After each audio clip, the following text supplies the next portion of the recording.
What happens when justice is stolen from the hands of an innocent man?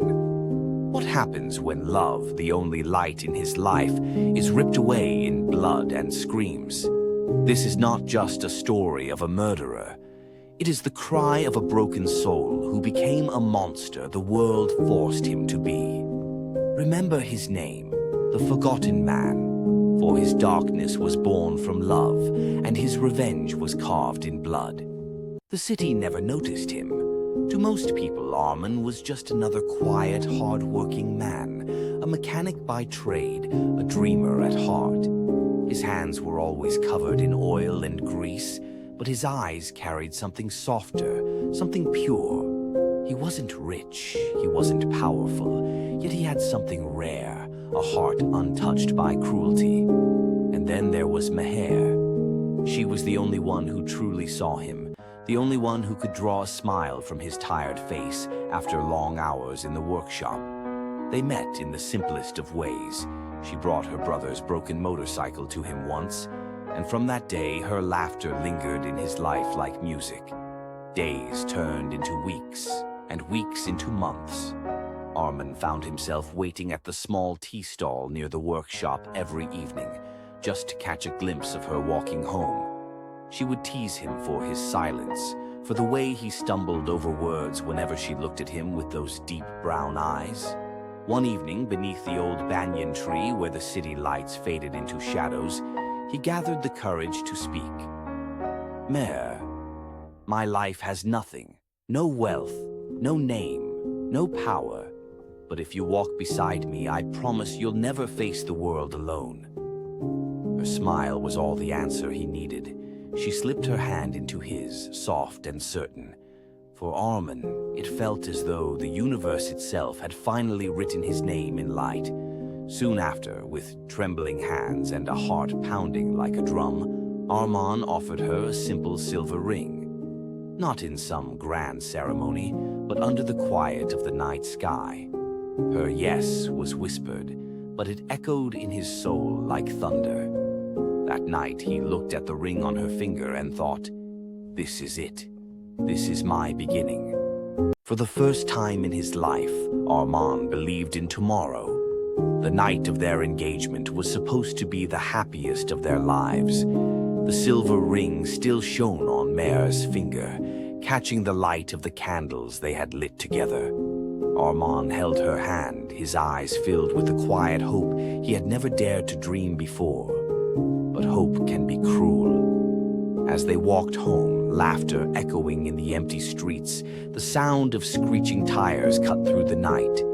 Black cars surrounded them. Men with cold eyes and cruel smirks stepped out, members of the notorious Darwish gang, criminals who owned the city's streets, protected by money, fear, and the silence of corrupted police. Armin tried to shield her, but he was only one man. They dragged him to the ground, beating him mercilessly. He screamed her name, "Meher," but his voice was drowned by their laughter. Then, in front of his eyes, they struck her down. The knife plunged into her chest, her white dress blooming red. She fell, gasping, her hand trembling as she reached for him. The silver ring slipped from her finger, landing in the pool of her blood. Her last words were a whisper, barely audible over his cries, "Live for us." And then, silence. The gang left him broken on the street, his fiancée's lifeless body beside him, her blood soaking his hands. When the police arrived, Armin begged for justice, but justice had already been sold. The officers looked away, their pockets heavy with bribes. The world moved on. But Armin didn't. Detective Rehan Malik was among the few who still had a conscience. He saw Armin's eyes during the statements, eyes that had lost everything, eyes that no longer belonged to the man they once knew.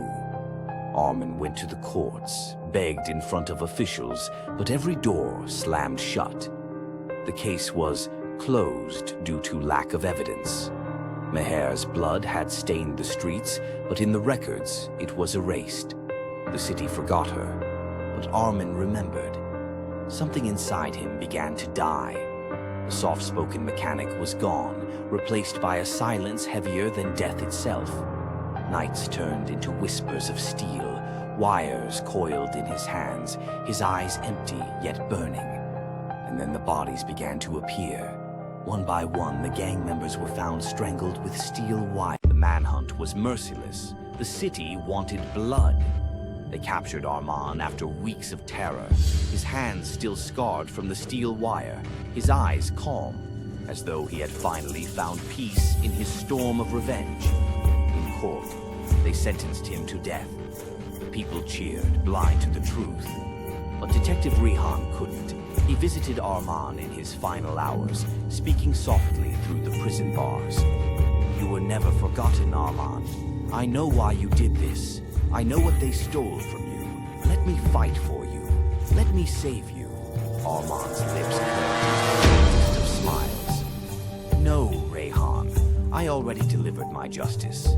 But remember this. The one who steals the light will die in the darkness."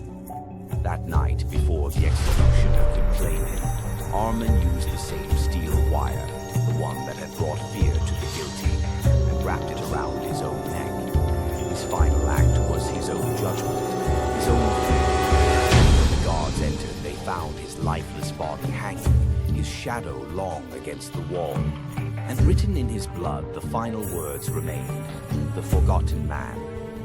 The city mourned a monster, but Rehan mourned a man who had loved, who had lost, and who had been forced into the darkness the world created for him. And even years later, whenever Rehan reeked of corruption and injustice, he whispered Armand's words to himself. "The one who steals the light will die in the darkness." Ray, their faces twisted in terror. On the walls, written in their own blood, two words glared back at the city: "Justice denied." The media called him the silent strangler. The police called him a criminal. But Rehan, he saw something different. He saw a man who had been pushed too far, a man who wasn't killing for pleasure, but for a justice the world refused to give him. And deep inside, Rehan began to question himself. Was Armand truly a monster, or just the reflection of a broken system? What happens when justice is stolen from the hands of an innocent man? What happens when love, the only light in his life, is ripped away in blood and screams? This is not just a story of a murderer. It is the cry of a broken soul who became a monster the world forced him to be. Remember him, forgotten man, for his darkness was born from love, and his revenge was carved in blood. Some stories don't just end. They live in your heart forever. If this story touched you, let it touch someone else too. Share it, and join us by subscribing to Silent Triggers, where every trigger tells the truth.